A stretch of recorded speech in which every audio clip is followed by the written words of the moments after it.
Welcome to the most electric podcast in sports betting entertainment. My name is Tanner Kern, certified G, bona fide stud, and you can't teach that. And this right here, this is G Money Grant Mitchell. His Lakers have been eliminated from the postseason. Will Austin Reeves be a Laker? We don't know. We were discussing that before the show, and you can't teach that. Bada boom, man, the people in the room. How you doing? Welcome to Ride the Line, Grant. We are riding today. I'm riding, at least. Are you riding? I'm absolutely riding, Tanner, but I'll tell you what, I won't be riding with the Lakers if they don't match an offer for Austin Reeves. You made the mistake with Alex Caruso. You can't afford to lose the coldest white boy in Los Angeles again. The Darty jersey of the summer is the Austin Reeves Lakers jersey. We were talking about it. You said you'd already seen it. We predicted it. Everyone wants to wear Austin Reeves at the Dart. All the unathletic white frat boys want to wear the white frat boy of the NBA jersey. Tanner, what are the betting odds on Austin Reeves cracking the top 10 for jersey sales next year? Where are you putting that number? It could be pretty high because I can see the frat boys buying those jerseys like crazy. I think he could be right around 10. I think it's plus 180. Plus 180. I think that's good. Yeah, because let's just go through the list real quick. There's going to be some Currys, some Lucas, some LeBrons, and some Durants. Those are kind of automatic locks.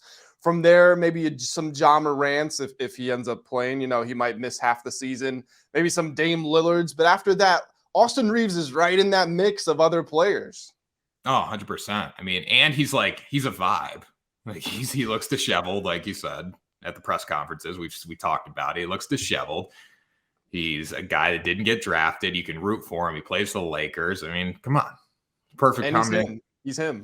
Well, he is him. I mean, that's a known fact. Austin Reeves is him. Where did he play? He played at Oklahoma, right?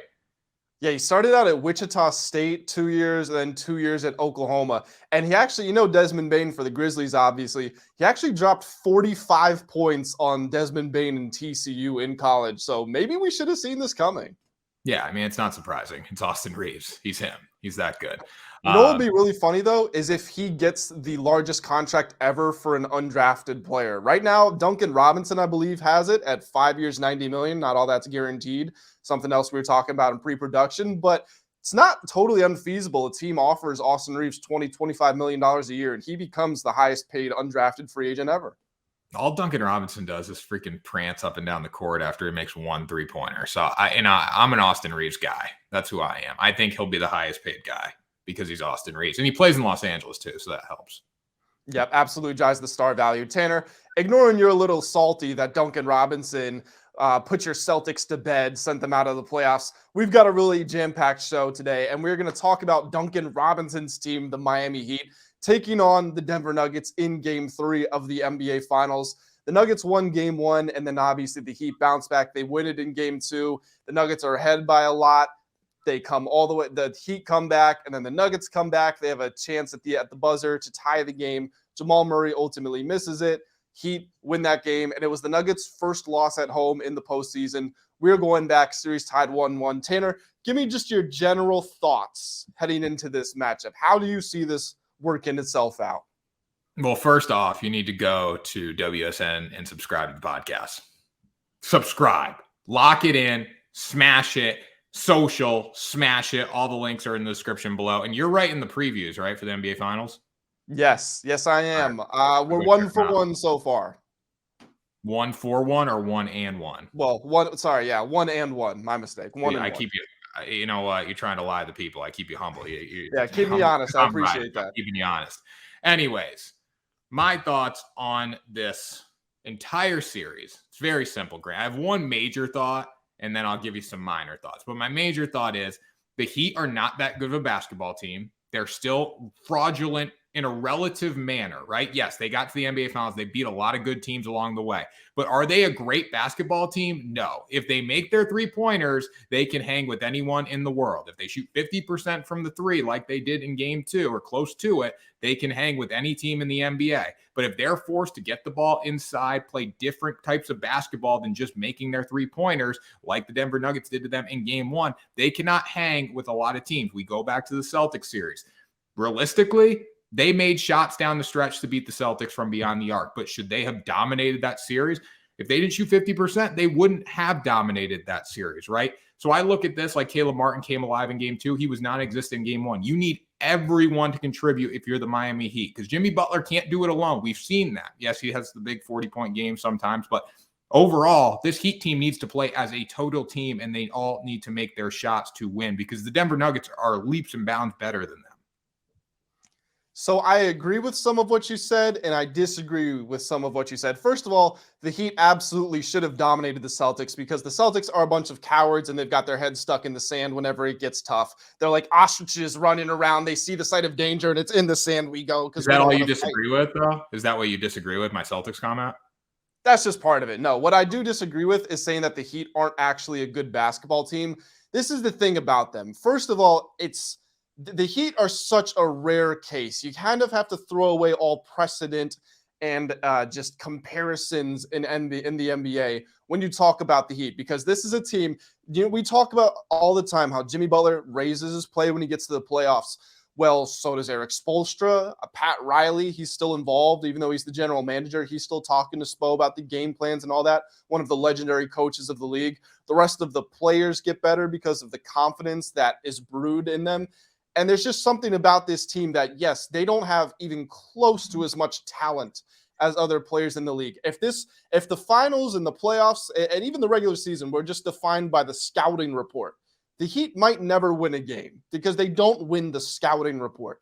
But their intensity, how disciplined they are, their clutch factor, their energy, their passion, their togetherness, it's something that you can't account for it when you're looking at statistics and numbers. But it is a huge part of what goes into a good basketball team. So you really can view this team through two completely different lenses. And I do actually want to lead this into something that I heard on TV the other day. There was a conversation about if the Heat win the title. So we know this to be the case. Whenever a team wins the championship, they're the odds-on favorites to win it the next year. That's just how it goes. And then the MVP is the odds-on favorite to win the MVP next year.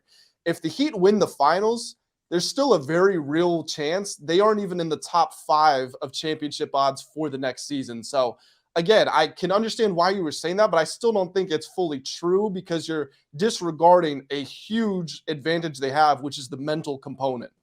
I did say relatively speaking. I said they're not good relatively speaking. So that's kind of what I was hinting at a little bit. But the biggest thing that I'm saying here is the Heat are not big. And if they don't make their 3-pointers, they will not win. So that's how you need to bet. Are the Heat going to make their 3-pointers? If they are, take them to cover the spread, take them to win the game. If they're not going to win. We saw that in game 1. They were horrendous, right? Like, that's the only way they can survive. And that's how they have survived throughout the entire postseason. So going into this game 3, something that I do want to talk about. First of all, I want to talk about the Nuggets away from home. A lot of the Warriors stole a lot of the criticism about being so awful on the road, because they were, 2-20 against winning teams on the road. So far in the regular season and the postseason combined, the Nuggets, while they are the best home team in the league, they're 23-25 on the road. Now, the Heat don't have a great home court advantage by way of the crowd, because it's Miami. People don't even show up until halftime is over. But in that second half, it gets loud. And Miami also does play very well at home. So as someone who is clearly on the Nuggets here, and we're both on the Nuggets too, don't get it twisted, but is that something that you're thinking about, that you're cognizant of going into this next game? Not at all. I'm thinking the Nuggets played really lazy in game 2. I think we're going to see a bounce back. I think we're going to see them play a lot better. Jokic just got to get more involved in the passing game. He dropped a bunch of points, right? But the assists weren't there. I just think the Nuggets did not play that well down the stretch in crunch time when they needed to. And overall, that will be fixed. And I also don't think the Heat are going to shoot 48% from the 3-pointer consistently. So when I look at that too, that's another reason for me to be on the Nuggets at a very fair price of -2.5. They're not that good on the road, but they're leaps and bounds more talented than this Miami Heat team. And for the Heat to stay in this game, they need to shoot 45+% from the 3-pointer.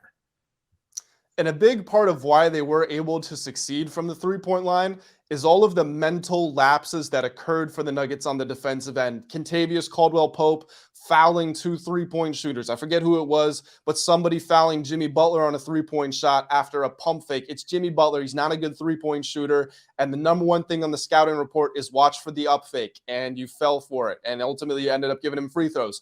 They had 2 breakdowns on the delay action on the strong side with Vincent and Robinson, I believe. First, they both go to Robinson. Vincent's open for a three. Next time, they both are on Vincent, and whoever it was is trailing Robinson. He has a free layup at the cup.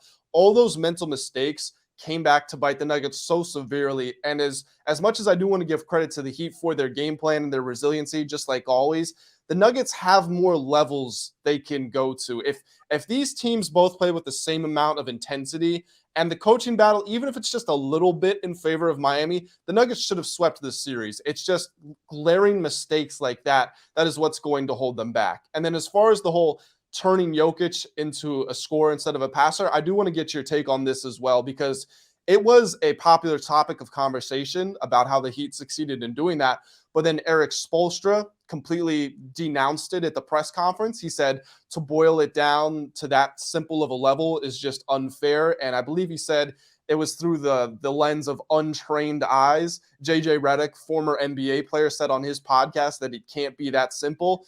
And I don't necessarily want to argue with the intellect of those two men, but I do want to say I think it's pretty disingenuous. In the regular season and postseason combined, the Nuggets are 42-6 when Jokic has double-digit assists. They're 19-19 when he doesn't. They're also 0-3 in the playoffs when he has 40 points or more. So you can say as much as you want, it wasn't just about taking Jokic's teammates away and turning him into a scorer, but the numbers simply don't reflect that. Teams are far more successful against Denver when Jokic is a scorer, not a playmaker. Yeah, I think it was a little of we need to change how we defend Nikola Jokic after game one. So it might not be the sense of, hey, we want him to drop 40 tonight, we want him to score, but we need a different mentality about how we defend this guy. So I think Spoelstra had that going into game two. It might not have been as simple as, hey, let's let him score and take away other guys, but it was definitely a different game plan against Jokic, because what he did in game one and how effective he was in every facet of the game, they did take that away in game two. So I'm not arguing with JJ Redick or Eric Spoelstra, but I do think there was a different way that they defended him in game two. And also when I look at game two, it wasn't necessarily about Jokic dropping 40 plus points and everyone getting taken away. It was more the defensive lapses. I mean, the Nuggets only lost by 3 points. They came alive late. It was defense. If they step up on defense, they probably win the game no matter if Jokic has 40 plus points or 12 assists or whatever. Yep, I absolutely agree. That fourth quarter zone for Miami, something the Nuggets are also really going to have to figure out. That 2-1-2 where they have somebody in the middle of the zone. If high school basketball coaches teach you, if you want to beat a zone, get in the middle of it. Well, they put someone right in the middle so Jokic couldn't catch it in the middle. Tanner, this is the most baffling stat maybe that I've ever heard from a basketball game. On possessions where Jokic touched the ball in the paint, the Nuggets averaged 2.22 points per possession. So the Heat would have been better vacating the court, clearing out, and letting him dunk it every time. The Nuggets would have scored fewer points. Can you believe that?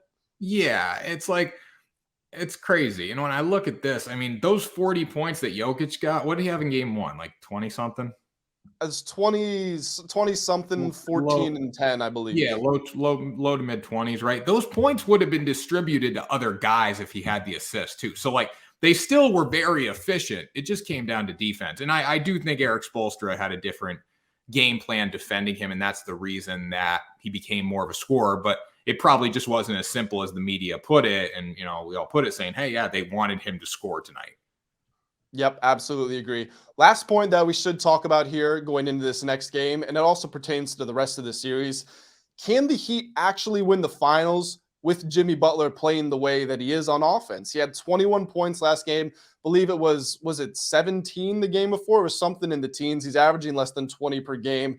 He's not been very efficient shooting the ball, and he's also been just unaggressive. Jimmy Butler, do you remember the confrontation with Grant Williams where he's getting in his face and he's screaming at him? We haven't seen any sort of that emotion or passion from Jimmy Butler. Now, he did sprain his ankle against the New York Knicks, but that was a full series and a half ago.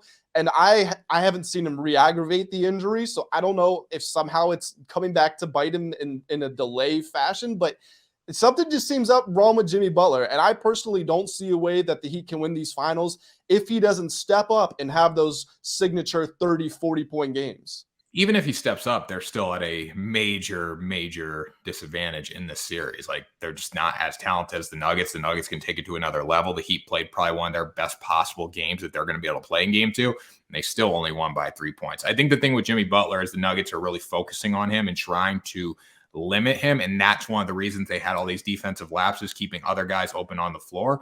But we're not seeing Jimmy Butler attack. We're not seeing any grittiness out of him. We're seeing, Bam Adebayo step up and be the guy on offense for them. But it really needs to come back to Jimmy Butler because he sets the tone for the rest of the team. Yep, I absolutely agree. Let's go ahead and jump on over to the betting lines. These odds are from FanDuel. And before we hop into our picks for this, guys, go on over to WSN.com, the World Sports Network.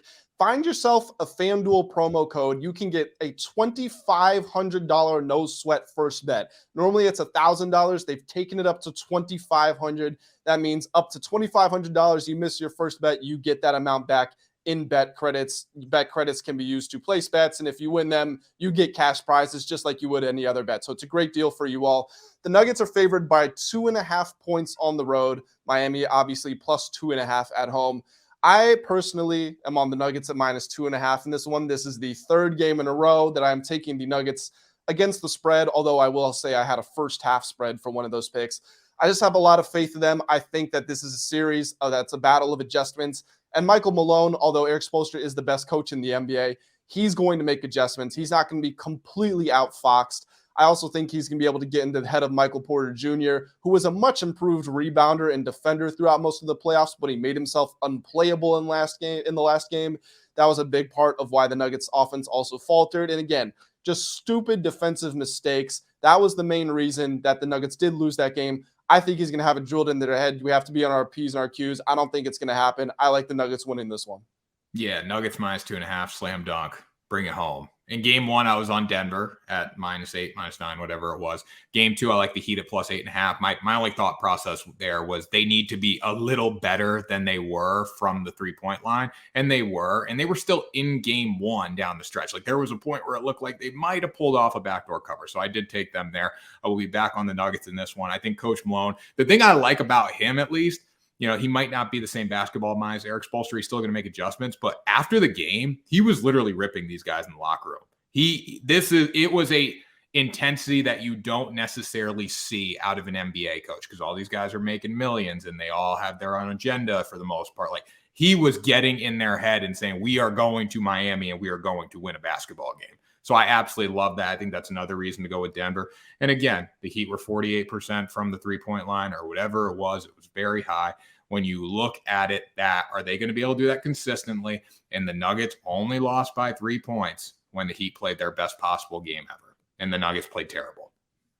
We've got 2 picks for the Nuggets here. We're going to hold on and we're going to ride with those into game 3. Right. And let's ride on over to my NBA. Huh? I want to talk total.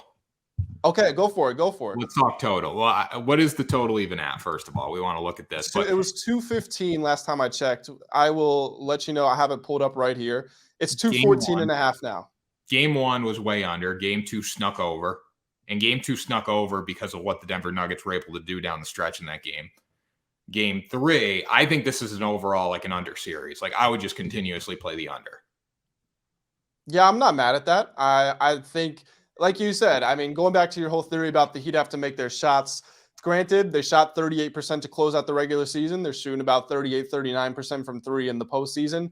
But still, they do just have to continue to make those shots. And even when they are making their threes, we've seen them struggle from 2-point line. It was against the Celtics where they had that historically bad shooting night in the restricted area. So, yeah, I don't disagree with you. I think the under could definitely be in play here. Yeah, and then when you look at as well as the Heat shot in game 2, and the Nuggets were pretty efficient, like you said, like down in the paint when they got the ball to Jokic, they were able to score pretty much every single time when he touches the ball down low. And the game still only snuck over because just the pace of play. And it felt like it was a pretty fast-paced game overall, but it really wasn't when you look at where the total was and where the final score ended. So I would probably be on the under here, but my favorite play, again, is Nuggets minus 2.5. Even Nuggets on the money line, minus 140, put a little extra on that just because you're getting a fair price. MVP ladder, Tanner. Finals MVP ladder. This is the Grant Mitchell Sportsbook MVP ladder. This is not DraftKings. This is not FanDuel. We have love for all those guys. We have promo codes for all of them. Again, if you want to get yourself some bonus money, but this is just what I've seen. Number 5, Jimmy Butler. He is second in the sportsbooks odds right now, but I think that's a future projection. I don't think it's a reflection of what we've seen so far. This is just sort of a tracker of what I've seen. He has been not the best player on the Miami Heat. I think you can make an argument that he's been the 3rd or 4th best player. I do expect him to be better. Obviously, this is Jimmy Butler, but right now he hasn't been that impressive. But some guys who had great games, Haywood Highsmith ties a career high with 18 points in game 1. He's the reason that it ends up even being close in the 4th quarter. He was completely off in game 2. And then Kyle Lowry hasn't given you enough. Duncan Robinson, excellent in game 2, has 10 points all to start the 4th quarter. Didn't do a whole lot in game 1. So those guys who have those standout games, they haven't necessarily balanced them out. Jimmy Butler at number 5. Number 4, Jamal Murray. Now he's down in scoring. He's down in efficiency. I think he's averaging 20, 22 points per game in this series, but he is averaging 10 assists. He had 10 assists in both of the games so far. There's really no argument that he isn't the Nuggets' second best player. And on nights, he can be their best player. We haven't seen it yet, but it's probably going to becoming in one of these games. Number 3, Gabe Vincent. I think there's actually a legitimate argument that he could be number 1 for the Heat, although I have him second to someone else. He was their leading scorer in game 2, 23 points. This is a guy who, talk about Jimmy Butler raising his play. Gabe Vincent has gone to a new stratosphere in these playoffs. He's handling a bunch of the on-ball duties, initiating the offense. He's hitting open shots. He's playing tough defense, even though he's the size of a dwarf out there compared to Jokic. There was a possession where he was matched up against Jokic in the post, and the Heat didn't even double. They just said, Gabe Vincent, you got him. Didn't work out for him, but just goes to show you how hard he's trying out there, and he's been playing really well. He's going to be a free agent this summer, I believe, and he's going to make some money. Number 2, Bam Adebayo. Think he's been the Heat's best player so far. He's getting it done on defense. He's not stopping Jokic because that is impossible, but he's making him work for it. In game 2, Jokic was 8 of 18 from the field when Bam was guarding him. Bam also had a block. Jokic had 2 turnovers, only 1 assist. Really good numbers from Bam. He's an excellent screener. He's been initiating the offense very well. His ability to score the ball has gone up significantly. He's been over 20 points in each of the finals games so far. I think he's been clearly the Heat's best player, although respect to Gabe Vincent once again. And then number 1, Jokic, totally dominant in every facet of the game, rebounding, scoring, assisting. Defense has been a lot better as well. He's been the leader of the team. You can see him trying to urge his guys on. You see him barking on the sidelines. And I think there is a chance that if the Heat win this series, let's say it goes 7 games, I think there is a chance that Jokic does win finals MVP. Now, it's only happened one time where a player on the losing team has won finals MVP. It was Jerry West, and I think it might have been the first time the finals MVP was ever awarded. They lost in 5 games, I believe. LeBron probably has the best chance since then in the 2015 series where Iguodala won MVP. LeBron averaged 36, 13, and 9. But it's just hard for me to look at that and see LeBron didn't win it and see it happening at all, really, no matter how good Jokic's stats are. But I do think the Nuggets are going to win this series, and right now he has been the best player in the NBA Finals. Yeah, I just can't see that happening because if the Heat do win in 7 games, you got to award them for whoever stepped up and won in game 7, right? Like, it's going to take a Jimmy Butler game. It's going to take Bam Adebayo being super consistent, right?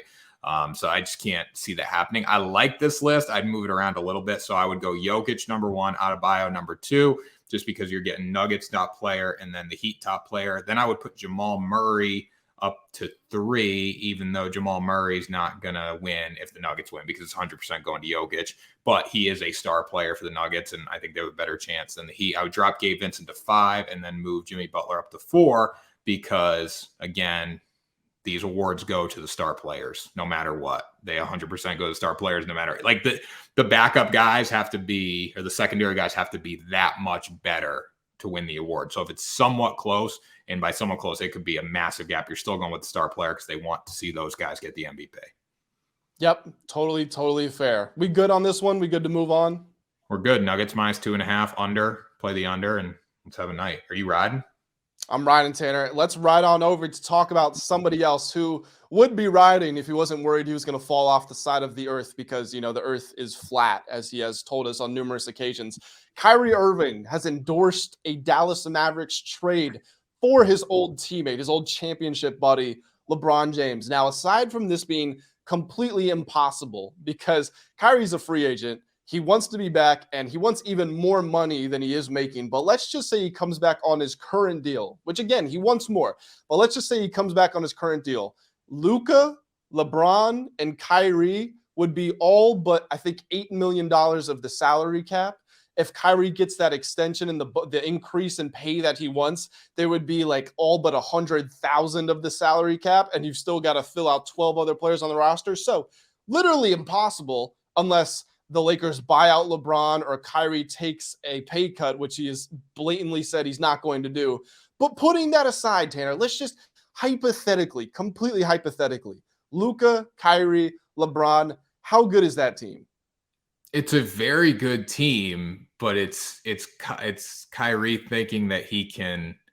It's Kyrie thinking that he can probably make it happen. But also, too, when we look at the Luka Kyrie experiment, it didn't work at least last season. I mean, those guys stepped up, right? But they needed people around them, and there was nobody around them to help them get to the next level. And then LeBron pushing 40 years old, right? Like, how much are you going to get out of LeBron next season? It's just not this trade. Even if it was possible, I don't think it would be worth it. I think there's so many better ways to manage your money. It's just Kyrie talking because Kyrie thinks he knows everything. I mean, Kyrie, keep in mind when the Nets season ended, I can't remember if this was the season when James Harden was still there or if he'd left already, but he said he was meeting with the front office to discuss the future of the team. And what ends up happening? He ends up getting shipped to Dallas. Kevin Durant gets shipped to Phoenix, and the Nets are now in full-on rebuilding mode. Like, this is a guy who just, whether inadvertently, if that's a word, or inadvertently, he just burns bridges. He brings fire and chaos everywhere he goes. And as far as the actual team, how it would look pretty bad. Like, this is three guys who are totally ball dominant. They none of them do a whole lot if they don't have the ball in their hands. Now, LeBron and Kyrie found ways to coexist. Maybe they could bring that back, but it's not going to work with Luka. Luka has the highest usage rate in the NBA. Luka and LeBron are also very much facsimiles of one another, except Luka obviously way less athletic than LeBron was when he was at his peak. LeBron misses a bunch of games now just because he's old and he gets injured more. None of those guys play defense. This team would probably have the highest defensive rating in NBA history. Highest is bad. In case you guys don't know, low is good. It just wouldn't work, simply put. And to your point, the Mavericks were, I believe, fourth when they traded for Kyrie. They ended up missing the play-in, not just the playoffs, the play-in. They went from the fourth seed to tanking for a draft pick. It was really bad. So it can't happen. If it did happen, it wouldn't look good, and it simply just will not happen. Yeah, I don't think it'll happen. It'll never happen, quite frankly. But, like, the Mavericks need to figure out what they're going to do next season. Like, putting LeBron aside, like, what are they going to do with Kyrie? And what are they going to do to get a bench back? And what are they going to do to get guys around Luka that can win? Because we saw it. Kyrie and Luka did not work out. It could work out. I'm not saying it's not going to work out, but you need more structure in the secondary spots to really make a playoff push. Because what they did last year was embarrassing. And it wouldn't surprise me if Mark Cuban is just shredding through the front office right now. Yeah, it wouldn't surprise me either. Part of me does wonder if this is somehow a play to get Kyrie to the Lakers. And I do want to talk about this just a little because we were talking about it a couple of episodes ago with what do the Lakers need. The Lakers need a scoring guard. That was my biggest takeaway. They need somebody who's going to be able to create their own shot. LeBron can get a shot, but he's not necessarily a pure shot creator. He's more of just a scorer within the flow of the game because he orchestrates the offense. He wants to pass it to his teammates. He's going to take his spots where he can.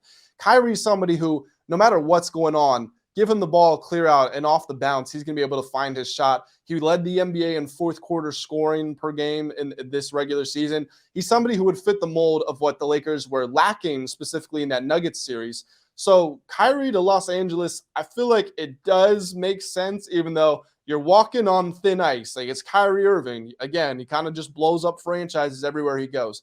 But I do also wonder, because obviously it's going to take this is going to have to be a sign and trade. You're not just going to be able to sign Kyrie Irving outright. So I wonder if somehow, this is again purely hypothetical, I wonder if there's any world in which Anthony Davis gets thrown into this trade somehow. Because think about it. Anthony Davis was supposed to take the mantle from LeBron a couple of years ago. He never ascended into it. He's injured all the time. LeBron, if you want to keep LeBron for the star factor, and also because even though Anthony Davis can be better than LeBron on nights, as far as consistency goes, Anthony Davis just completely disappears on other nights. So if you want to get Anthony Davis gone, you bring Kyrie Irving back. You also get maybe Tim Hardaway Jr., maybe Christian Wood or Reggie Bullock, take your pick, maybe even Josh Green if the Mavericks are willing to give him up. That now on the other side, Dallas, you're Luka, you have a scoring big man who doesn't necessarily need the ball and who is phenomenal on defense. That is exactly what the Mavericks need. Just fill out an adequate supporting cast of mid-level exceptions and league minimum guys. You've got a good team over in Dallas. You've suddenly got a decent team in LA. Is that something that you think is realistic and works for both parties? No, because I think if the Mavericks trade any more of their secondary capital, like it just wouldn't work out. Like, yes, you have Anthony Davis, you have Luka Doncic, but then you need to fill it with the right guys, and it's going to take time to figure out who those right guys are. Going to the Lakers, like if you are the Lakers and you're considering Kyrie, I think that's a massive issue because you just look at the course of his career and you've seen what he's done. Like you say, he's blown up franchises. I would not want Kyrie in my franchise. And it seems like the NBA doesn't care as much as like the NFL for like problem people, like, just bad culture guys. Kyrie has not been a good culture guy. Like Luka say, he's a good teammate, whatever. Like it just has not worked out well for cultures that he has been in. So I would probably stay away. I would keep Anthony Davis. I think Anthony Davis's age is still young enough where he can do something for you. And even LeBron did say Anthony Davis's numbers are going to be up in the Raptors at the Staples Center, which is not the Staples Center anymore. But that's something also too that, if you're the Lakers and LeBron says that, you might want to trust his opinion a little bit. Yep, fair point. Can't argue with any of it. Tanner, my favorite part of the show, did you hear? And I got a doozy for you right here because I know you're not a soccer fan, so it's my job as ambassador of the beautiful game to bring these storylines across your desk. Number one, did you hear, Tanner? Former Netherlands winger Quincy Promes was arrested for importing over 1,300 pounds of cocaine, 1,300 kilos of cocaine, excuse me. That's about $80 million worth of product. Are you going to watch soccer now? Is that a little more exciting to you? No, well, soccer is such a stupid sport. He needed to live on the edge when he was done playing. So he had to import 1,300 kilos of cocaine. That's why. Like, he had no fun playing soccer over the course of his career. It's the beautiful game. It's the world's game, Tanner. It's such a stupid game. It's such a stupid game. How can you say that? Like if I was at, like the World Cup and I was in the stadium, maybe I'll be like, okay, this is kind of cool just because the atmosphere. But the concept of soccer, such a stupid game. Okay, what do you mean? How is the concept? What's fundamentally wrong with the game? It's not football. It's just like it's not football. Like it's just guys flopping all over the damn field. They're kicking a ball and try to get into the goal. Like, you know what? The Gladiators, who I'm falling into war? If I got to go to war, a football player, not a soccer player. I'm falling a football player. Okay, me too. But we're not at war. I'm just saying Quincy Promes, or the hell his name is, the reason he did this is because I had absolutely no fun playing soccer. All it was is just flopping all over the field. He's like, you know what? I want to live on the edge a little bit. And I want to go import 1,300 kilos of cocaine. So good for him. Good for him. That's the takeaway. Good for him. He's going to be locked up, but at least he had some fun because he didn't have any fun playing soccer because it's stupid. A player on my favorite soccer team posted a picture with him on Instagram a few days ago. So he might have one of his buddies joining him in the penitentiary. One of your buddies, Tanner, Jason Tatum. This was confirmed. So this confirmed something that I think you and I already knew. But according to the NBA page, the Twitter page, NBA University, very good Twitter page. If you don't follow them, go ahead and give them a follow. Jason Tatum statistically took the most difficult three-point shots in the NBA. This comes as a surprise to absolutely nobody. No, Jason Tatum likes putting himself in bad positions to make shots. And sometimes he makes them and it looks cool, but most of the time, I'm going to say he doesn't make them in crunch time. So I saw a Twitter thread today from Celtics Muse on Twitter, and he put, an unbiased thread about who's better than Jason Tatum. And then the next tweet was like nobody. And I'm like, well, Jason Tatum's getting slandered right now, so I don't want to pick on him anymore. But is he getting slandered? I feel like Jaylen Brown's taking most of it. Well, you know what? Jaylen Brown can't go to his left. So, you know what? This is all I'll say. Quincy Promes, stupid guy. Right? Stupid for importing the kilos. But you know what? Jaylen Brown, stupid for never learning how to go to his left. Okay. If that's your takeaway, sure. We can roll with that. I'm down with that. Miami Heat, they had plus 20,000 odds to win the NBA Finals after they lost the play-in game to the Atlanta Hawks. You got to remember, the Heat, as far as regular season seeding, were the 7, but they lost to the Hawks, obviously, and they had to play a second play-in game where they barely beat the Bulls. Max Strus scored 32 points. That was the only reason they even got into the playoffs. They have gone from plus 20,000 to plus 220 in the odds. If the Heat win this championship, considering they went through one of the maybe best players in the world, Giannis, and the number 1 seed Bucks, they go through the number 2 seed Celtics. They had them down 3-0, took their foot off the gas, sure. They go through the Knicks, who are one of the best defensive teams in the NBA. And if they beat the number 1 seed in the Western Conference, who has the other guy in the battle for the best player in the world, Nikola Jokic, is this the most impressive championship in professional sports? Yes, 100%. I mean, professional sports, I don't have the list of professional sports championships in front of me in the past that they all went on. I'm a big Tom Brady guy, so I'd probably say Tom Brady's more impressive than Jimmy Butler. But when I look at this, it was very impressive, the fact that they were able to win a must-win play-in game.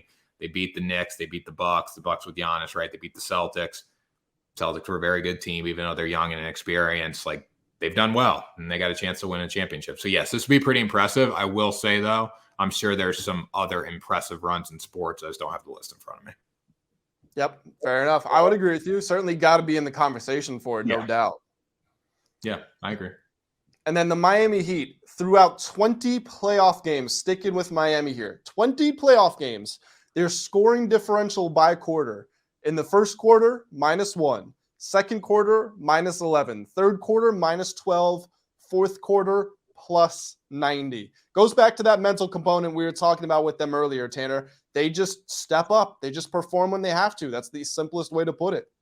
Yeah, so if I'm a better looking at this, I would say like the plus 90. Fourth quarter spread, fourth quarter money line, take the Miami Heat whenever you get the opportunity to. And then the first half, I'd obviously stay away from them. So this is pretty impressive stuff. And it shows the reason they've been able to win games. They've done it in the fourth quarter. They broke my Boston Celtics in the fourth quarter. Yep, absolutely. They have been super impressive. Can't say enough good things about them. Let's go ahead and transition on over to the football field here. This is week number 5 of our NFL division previews. We are going week by week, breaking down every division in the NFL.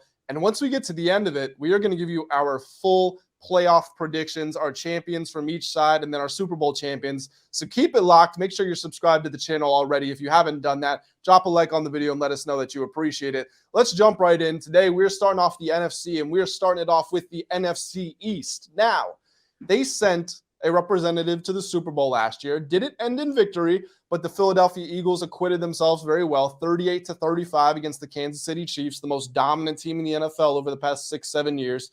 Jalen Hurts, obviously going to be in that MVP conversation. The Eagles are at plus 100 in odds to win the division this season, according to BetMGM. And if you guys, going back to our promo deals, if you want $1,000 back in bet credits, if your first bet misses, you have the opportunity to do that. Get yourself a BetMGM promo code. It's on WSN.com. $1,000 up to $1,000 if your first bet misses. Plus 100 to win the division. Over/under set at 11 wins. I don't know about you. I do like them to win the division. And for plus money, I think it's certainly a good bet for a team that did just get to the Super Bowl. This is why I love football, because in football, America's game, you can absolutely, it's easier, in a way, it's easier to predict these like long season futures just because there's teams that can enforce their will on an opponent over the course of a season and win games. Where in baseball, right? The worst team in baseball, the Oakland A's, is still going to win 40 games. Like, it's not a lot, but it's still 40 games, right? In basketball, the Miami Heat can play with anyone if they make their threes. But in football, consistency and power and domination, especially in the trenches, wins games. That's where the Eagles shine. The Philadelphia Bulldogs right now, they got the whole freaking Georgia defense. They're very good in the trenches on both sides, and they have Jalen Hurts. I take them to win the division. I take them to go over their 11 wins because I can't trust the Cowboys. The Giants still are getting better and better, but they're not there yet. And the Commanders, Grant, they're terrible. To be honest with you, they're not a good football team.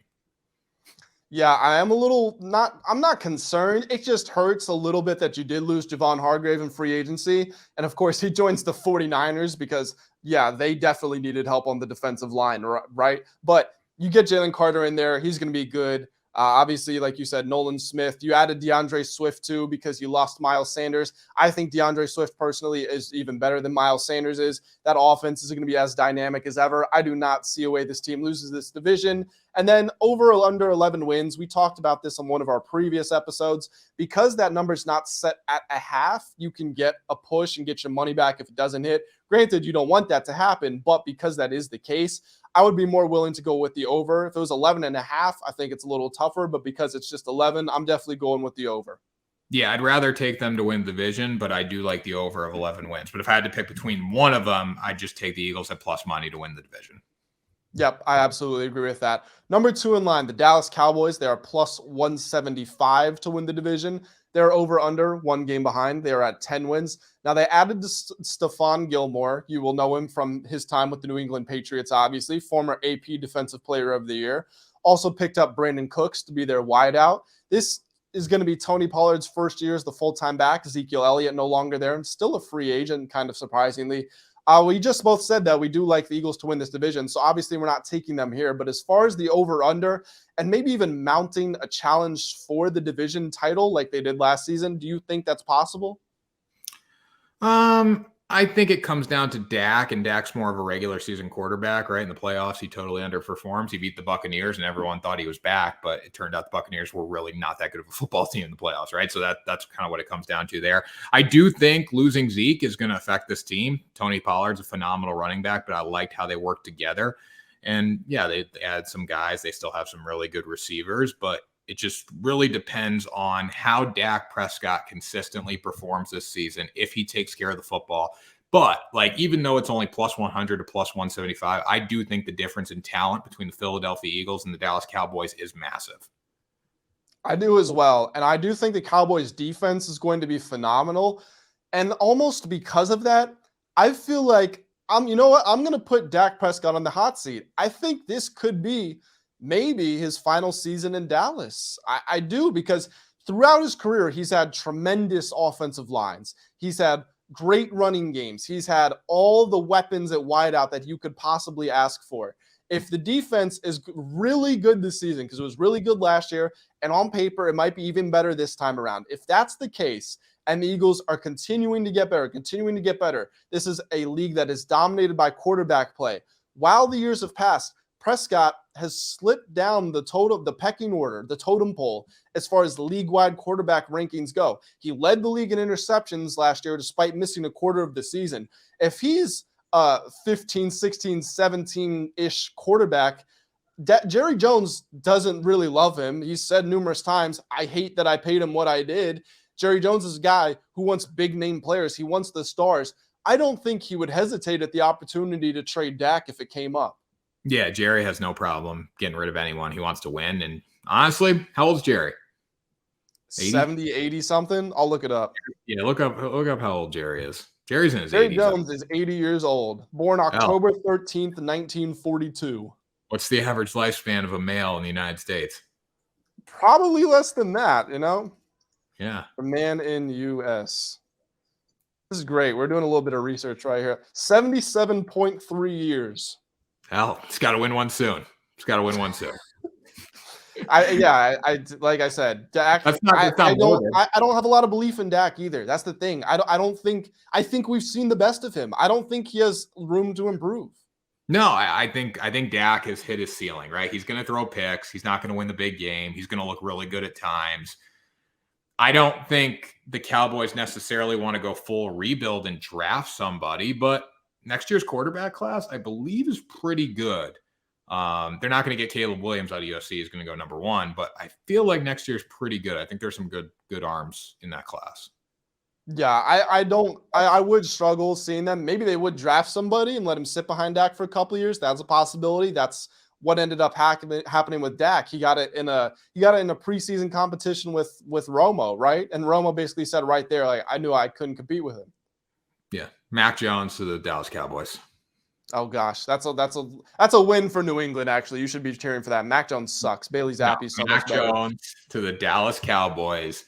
The thing about Mac Jones is he'll take care of the football. He'll be more careful with the football than Dak, and that's all they need. Just run the ball. He won't take care of the scoreboard. I'll tell you that much. Mac Jones is terrible. You don't need to score. They don't need to score. They need to play good defense. What are they going to go 0-17-0? They're just going to get a bunch of ties. No, they can score a little bit. I mean, Mac's good enough to score a little bit. Hand the ball to Tony Pollard. That's a perfect fit. Like Dak Prescott, they're asking him to do too much. They're asking him to do more than he's capable. You know what? That actually isn't a terrible point. Isn't there some crazy stat when Dak throws it X amount of times, they like never lose, and it's like the under is better for them? Yeah, if they just ask Dak to do less and take care of the ball, they're good enough on defense to win football games, especially in this division where the Giants, they're not as good as the Cowboys, and then the Commanders really aren't as good as the Cowboys. So there's room for them to win by not lighting up the scoreboard, especially with a really good run game and good tight ends. Yep, that's fair enough. I can't argue with that. The New York Giants, they're a distant third in the odds here, plus 600. Their over-under is set at 8.5 wins. They have a really bad pass defense. They drafted Deonte Banks to help shore that up. Also, really no playmakers in the wide receiver core. They drafted Jalen Hyatt, speedy wideout out of Tennessee, got him in the third round. He's only fourth in the depth chart right now on ESPN. He's probably going to move up that list. I don't like the Giants. I think they have good pieces. I love Brian Daboll as a coach. I have no faith in Daniel Jones whatsoever. I think he's going to regress. I still don't even think he was that good last year. I think people just bought into a lot of hype. I don't want my quarterback to be running fullback power every time we need to pick up a first down. You could say that about Jalen Hurts, but at least he was able to be explosive as a runner and as a passer. Daniel Jones had none of that. I'm going with the under here, and I am definitely fading them to win the division. No, I would probably take the under, but I do think Daniel Jones, I think the Daniel Jones slander has got to end right now with you, Grant Mitchell, because Mr. Daniel Jones had no coaching for the majority of his time in the NFL. He gets a little coaching last season, and he takes off. He looked really good. He was able to throw the ball. He was able to run the ball. He had no talent. There was no talent here, and he still does. Isaiah Hodgins, Darius Slayton, Paris Campbell, you got Darren Waller. He doesn't have a lot of receiver talent. They're not in good shape there. They need to go out and sign a big name receiver because that would help him a lot. But I do think he's going to get better and better.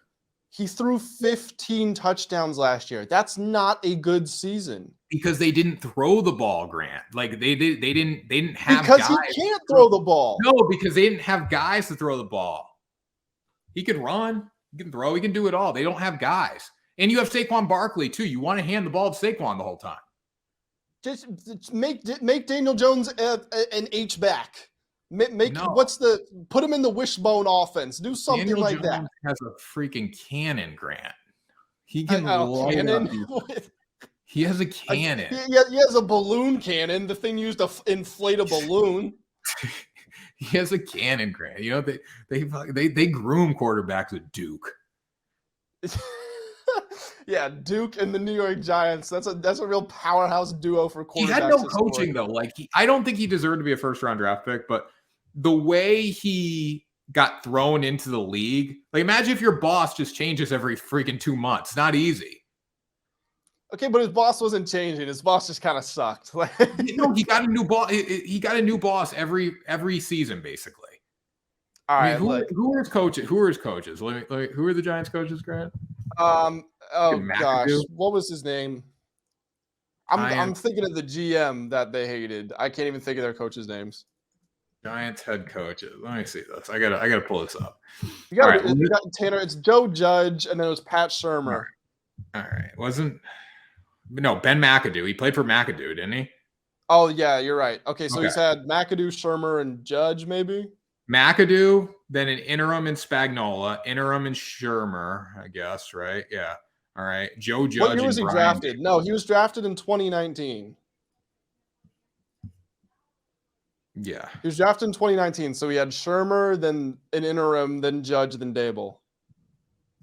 Okay, so fair enough. He's been through the ringer with coaches, but I still don't think he's that good. And this is a year Daboll's the best coach of all those players we've named. He has to show improvement. Yeah, and he did. He got a lot better from 2021 to 2022. I'm saying this year, this is the prove it year. Like this is where we're figuring out: are you the guy or are you not? Like give him time. He looked back.